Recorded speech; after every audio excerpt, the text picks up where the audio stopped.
Bismillahirrahmanirrahim. Assalamualaikum warahmatullahi wabarakatuh.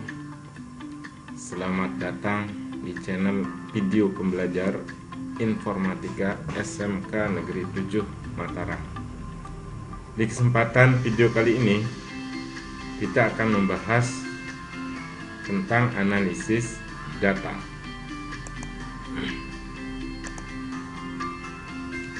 Terkait pembahasan tentang analisis data, capaian pembelajarannya yang pertama, memahami bahwa data dapat dikoleksi secara kontinu dan otomatis melalui berbagai perangkat. Yang kedua, memahami aspek privasi data dalam pengumpulan data. Yang ketiga, memahami data yang terkumpul dalam jumlah besar yang dapat ditransformasi, digeneralisasi, disederhanakan. Kemudian, tujuan pembelajaran. Pertama, menjelaskan pengertian analisis data.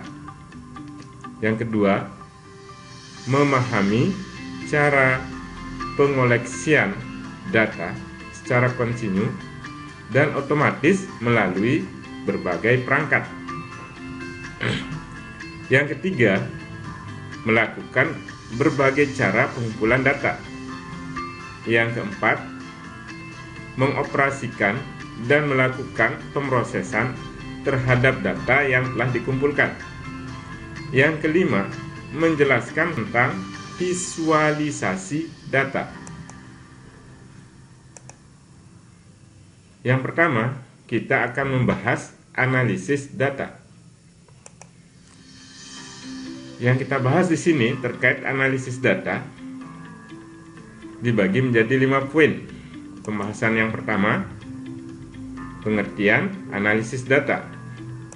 Yang kedua, privasi dan keamanan dalam publikasi data.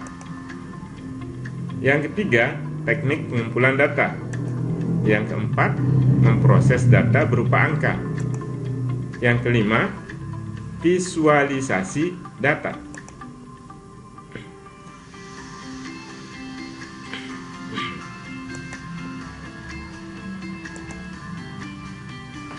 Pembahasan yang pertama, pengertian analisis data.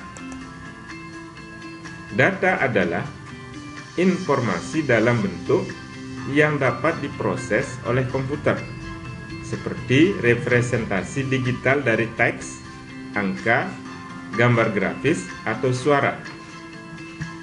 kbbi.kemdikbud.go.id. Data adalah fakta-fakta yang menggambarkan suatu kejadian yang sebenarnya pada waktu tertentu. Adinata Lubis 2016.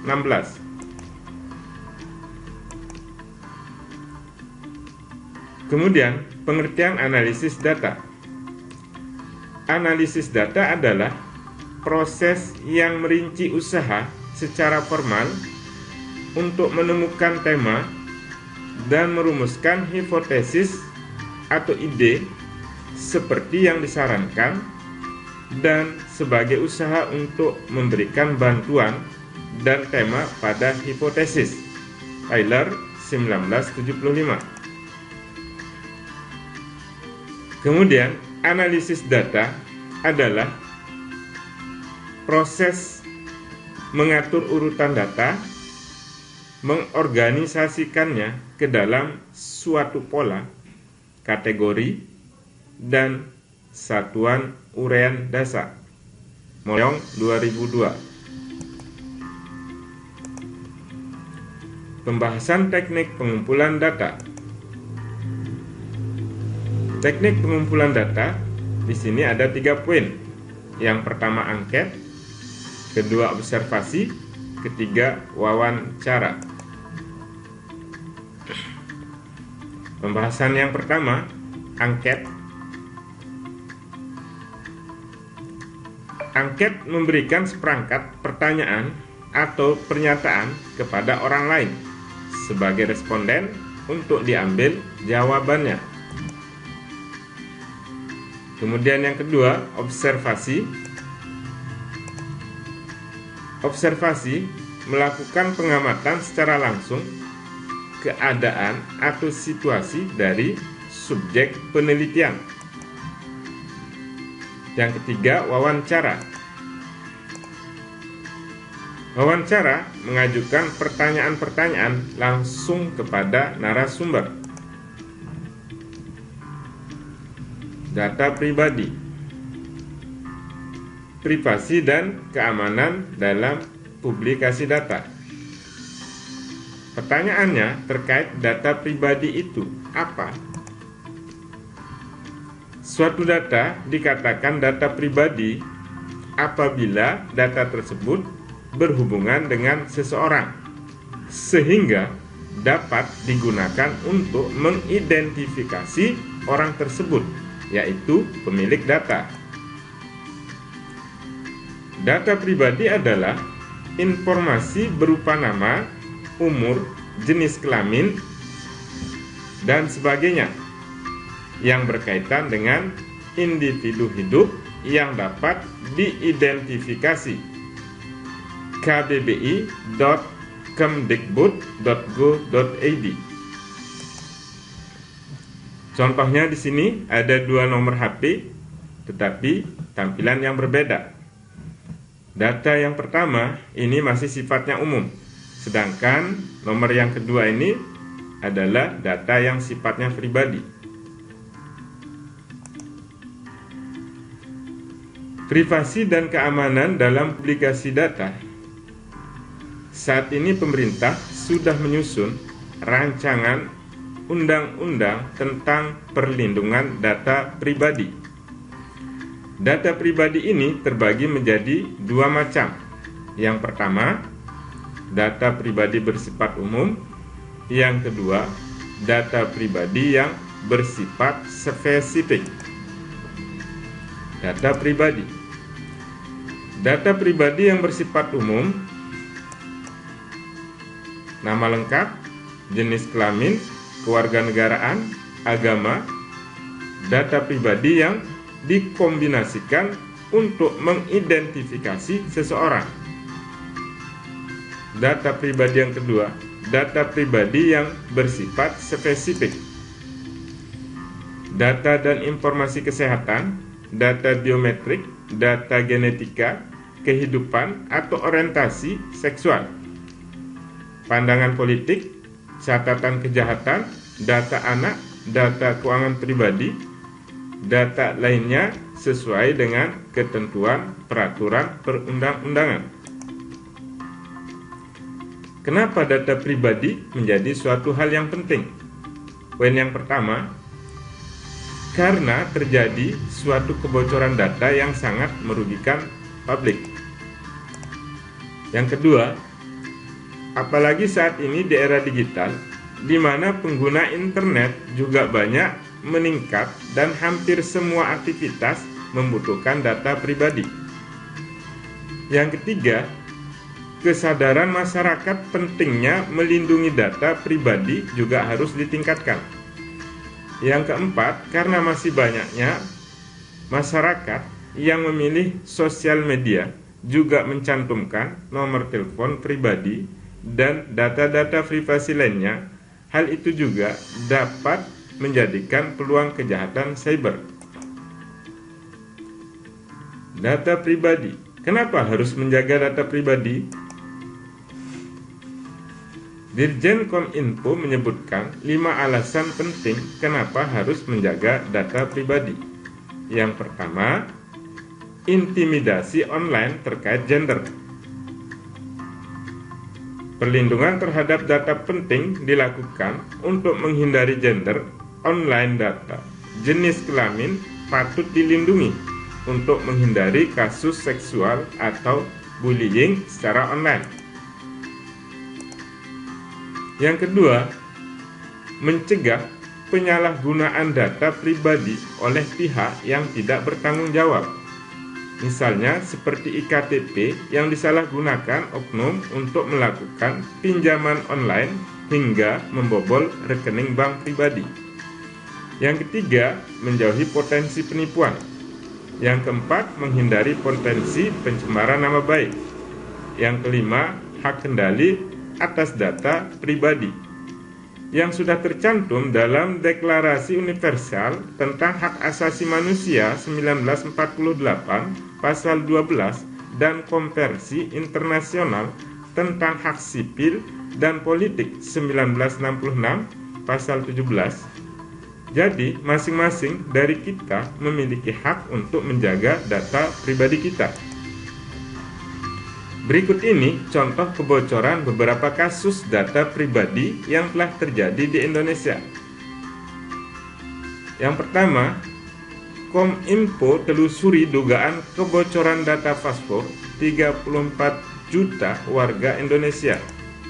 Contoh yang kedua, BBC News, BPJS Kesehatan, data ratusan juta peserta diduga bocor, otomatis yang dirugikan masyarakat, kata pakar. Memproses data berupa angka. Dalam memproses data berupa angka, di sini pengolahan angka berfungsi untuk membuat tabel data. Contohnya seperti Microsoft Excel atau program pengolah angka. Program pengolah angka sering juga disebut spreadsheet, di mana spreadsheet merupakan program aplikasi bentuk dokumennya memuat data dalam bentuk baris horizontal atau disebut row dan vertikal disebut kolom. Ferry Hari Utami dan Leni Natalia Zulita 2021.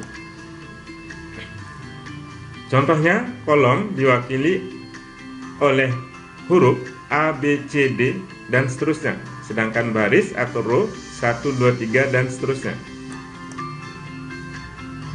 Kemudian proses data. Dalam pengolahan data, di sini menggunakan rumus-rumus tertentu. Tujuannya agar lebih mudah dalam memproses data. Kemudian bisa juga dalam pengolahan data menggunakan database. Yang ketiga, pengolahan data juga bisa menggunakan grafik. Visualisasi data. Visualisasi menurut kbbi.kemdikbud.go.id pengungkapan gagasan atau perasaan dengan menggunakan bentuk gambar, tulisan, kata, dan angka, peta, grafik, dan sebagainya. Proses pengubahan konsep menjadi gambar untuk disajikan lewat televisi oleh produsen.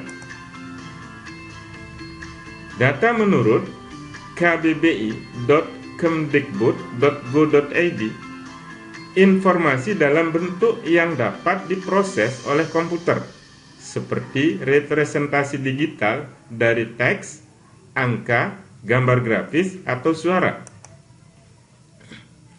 Dapat kita simpulkan bahwa visualisasi data adalah penyampaian informasi dengan menggunakan bentuk gambar, grafik, tulisan, dan sebagainya.